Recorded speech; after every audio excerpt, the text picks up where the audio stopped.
Hello, ladies and gentlemen. Today we will discuss about how to argue without becoming a jerk. Mission before mouth. Start by choosing a mission for the next week, not a victory, for this minute. When you silently decide what outcome do I want 7 days from now, your your voice naturally lowers, your sentence shorten, and your brain stops fishing for zingers. The mission can, be as plain as so-called lock the requirement or protect quality or agree on smallest workable next step. When mission is clear, ego has less to invent, and you will notice you ask more questions and make fewer speeches. This single pre-talk habit cuts more arguments in half because it removes the hidden goal of emotional payback and replaces it with logistics. If you can say your mission in one clean line, you don't have one yet. Write it in 12 words or fewer. Breathe once, then speak. Think of it like as a setting the GPS, quiet, fast, decisive. From there, everything else is execution. Frame without blame. Open the in the present tense and keep the circle small. Phrases like, I want this to work for both of us, and let's solve just today's piece. Tell the other person's nervous system you are safe here. Avoid things like always or never, personality labels, and history dumps. They trigger courtroom mode. The frame you want is co-design, not prosecution. And in practice, that means naming the topic in one line, anchoring to the outcome, and cutting everything that isn't moving that outcome forward. Good frames feel boring because they are precise, and boring is powerful. The key is grammatical hygiene. Concrete nouns, active verbs, present time. Replace things like you are irresponsible with the file was not received by 19 o'clock. So, in other words, you are replacing judgment with the actual thing that a person did or did not. We needed, or you can say in other words, like we need a reliable handoff. Precision reduces defensiveness more than charm ever will. The one sentence point. If your point needs 3 paragraphs, it's not a point, it's a cloud. Compress it to one sentence before you deliver it. In other words, try to deliver your speech shorter and straight to the point without this kind of 2 chapters. And this forces you to choose a verb, decide, send, cut, move, agree, and noun. Things like deadline, scope, method, buffer, view. Clear verbs and nouns create momentum. You can always explain later, but you rarely get a second chance to land first line. Say less, land more. That's a really good point. Say less and land more. In other words, practice delivering important thing. In other words, it's about delivering quality, not quantity. And your voice should match the compression. Slower pace, neutral pitch, short breath. The feeling you want to transmit is stability, not urgency. Now let's talk about mirror, label, at. Use 3-beat response that's invisible when done well. First, mirror a few of their words to prove you tracked. then label the feeling or like value you hear. For example, makes sense. You would worry about quality, or like sounds like predictability matters. Only then add your single sentence. In other words, you gotta show to the person that you sharing the same like point of view, if that makes sense for you also. And after you adding your statement, this stack reduce interrupt pressure, gives dignity without surrender. Or even like if like someone's like a speech, like you not agree, you can start your conversation with the words like I understand, I feel like you feel this way, or blah blah blah. And after you slightly changing to the direction that you want to. And this like stack reduces interrupt pressure, gives dignity, as I told you, without surrender, and buys you the right to place your idea. In other words, before placing your idea, you kind of preparing ground. And it works because people relax when they seen accurately. Keep each beat minimal. A mural that's too long sounds like parody. A label, that's like a too fancy sounds manipulative. Clean and small wins. So about calibrating with a scale. Ask things like how important is this for you on a 1 out of 10. Numbers drain, drama and give you permission to adjust tempo. A 9 means you slow down, repeat back, and add buffers. A 4 means you can move fast, prototype, and avoid ceremony. The scale also reveals mismatches, like your 9 versus their 3, before they become like, resentment. Treat the number as a setting, not verdict. Okay, it's a 9 for you. Let's protect quality with a 24-hour review. Is collaboration in online. So in other words, you're gonna match your numbers with your opponent. Okay, what about defining terms? Ballroom wins. Clarifying words that pretend to be precise but are not. Things like soon, done, or like quality final review. Turn them into calendar times, like checkable criteria and explicit ownership.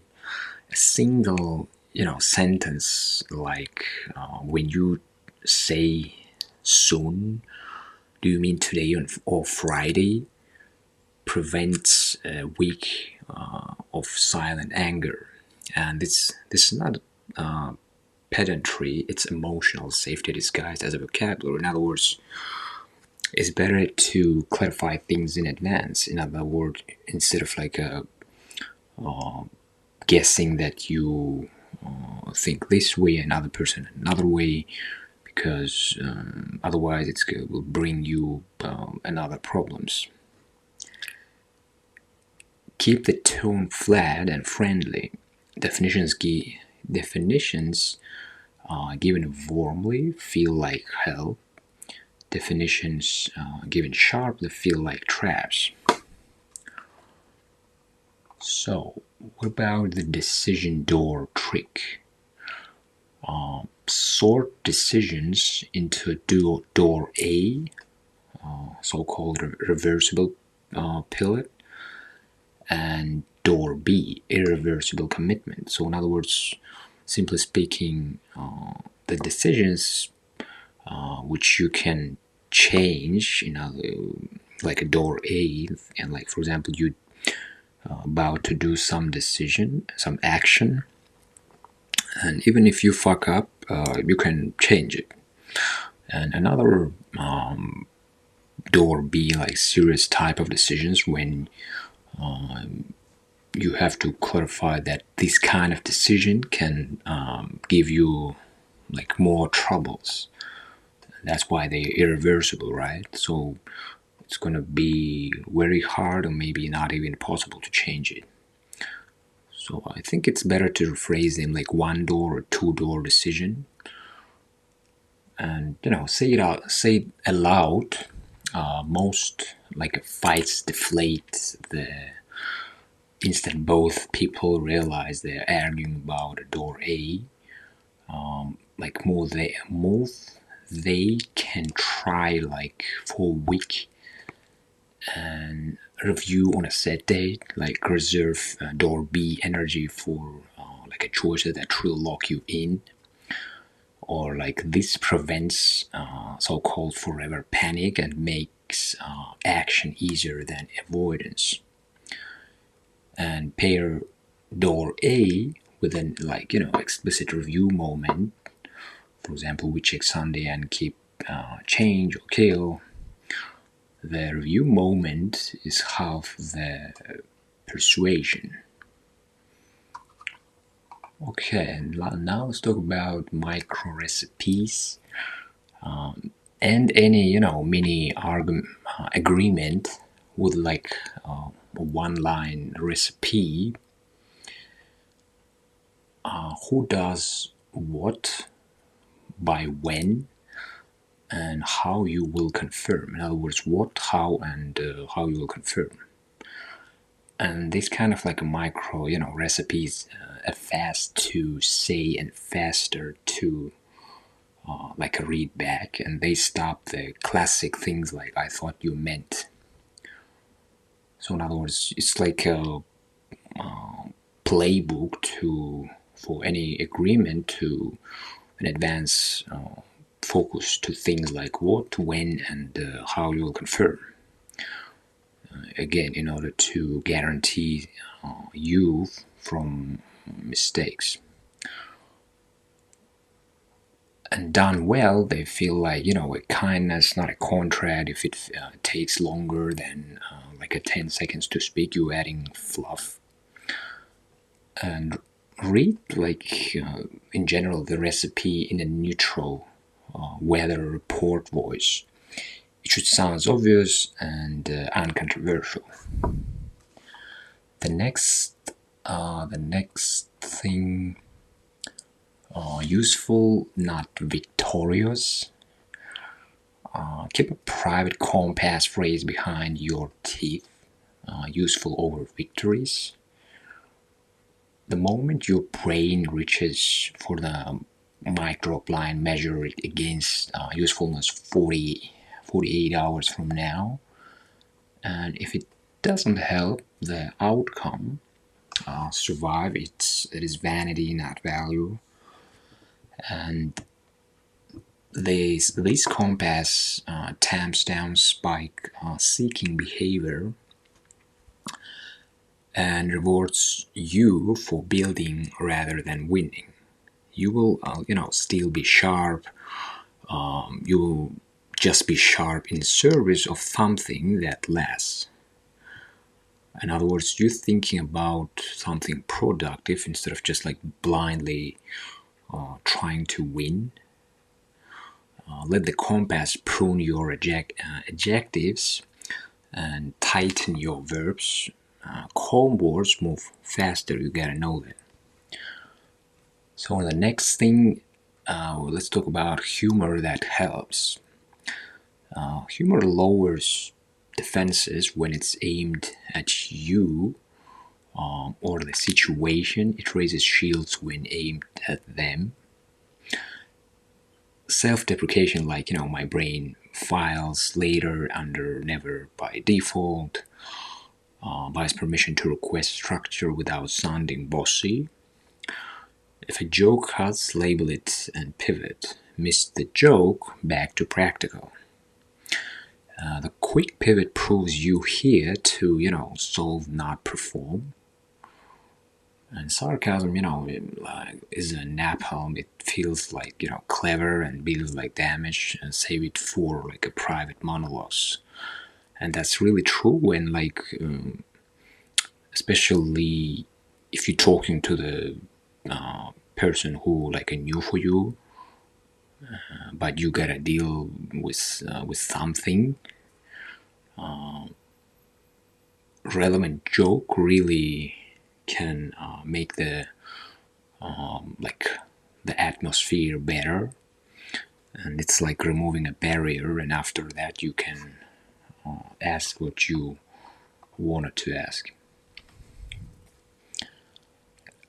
This one about acoustic engineering, things like breathe, pitch, pace, and influence. Is not only in content; it is in the state you induce.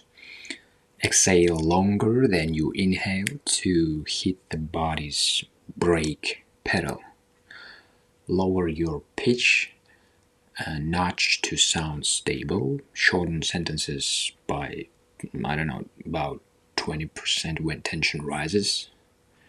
Because when like situation escalating, it is better to a little bit pause to let your logical brain think, and instead of saying things which might you feel like regret later, it's better to think twice and be more rational instead of emotional. And this in general, acoustic hygiene is not like a soft skills, it is permission to be heard. Because people don't just agree with arguments, they agree with like what feels safe to process. When in doubt, in other words, you gotta slow down. Fast often reads as pressure, slow reads as control. Okay, what about boundaries with dignity? State limits like the weather, not like thunder. For example, I am in for solving this, or I am out for name calling. I will pause and return in 20 minutes. No explaining, no backstory, no hint. The dignity comes from brevity and the tone.